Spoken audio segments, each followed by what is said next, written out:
গাজীপুরের ঐতিহ্যবাহী পিটুলি রান্না করা হচ্ছে, দেখুন কিভাবে মশলা দেওয়া হয়, এভাবেই পিটুলি রান্না করা হবে। দেখেন কতটাই অসাধারণ।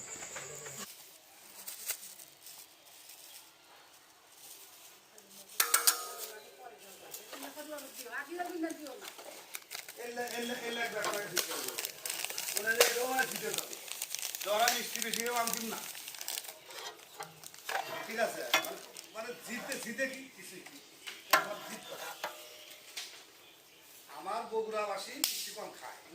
কিন্তু আমার একটু সিরাজগঞ্জ জেলা, আমার জেলাতে আমার তুমি বেশি জানো না তো পাতলা গুলেন আগে জাল ধরবে এত কি চাইলে চলো তুমি এই খড়ি ভাঁজ দিছে এত জাল ধরবো আরে ভাই ওই সেন আমি জিতে আছি ওই ভাবে না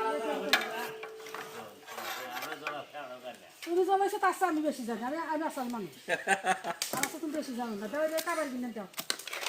বড় বড় কিনে হ্যাঁ মুখ দিয়ে কিছু দাও চোখ দিয়ে কিছু দাও আরও আছে বাইরে বুড়ি আরও আছে নিয়ে এসো গা যাও আমি দেখুন নিয়ে আসো আর নিয়ে এসো গা যাও বড় ভাই আর নিয়ে এসো বেশি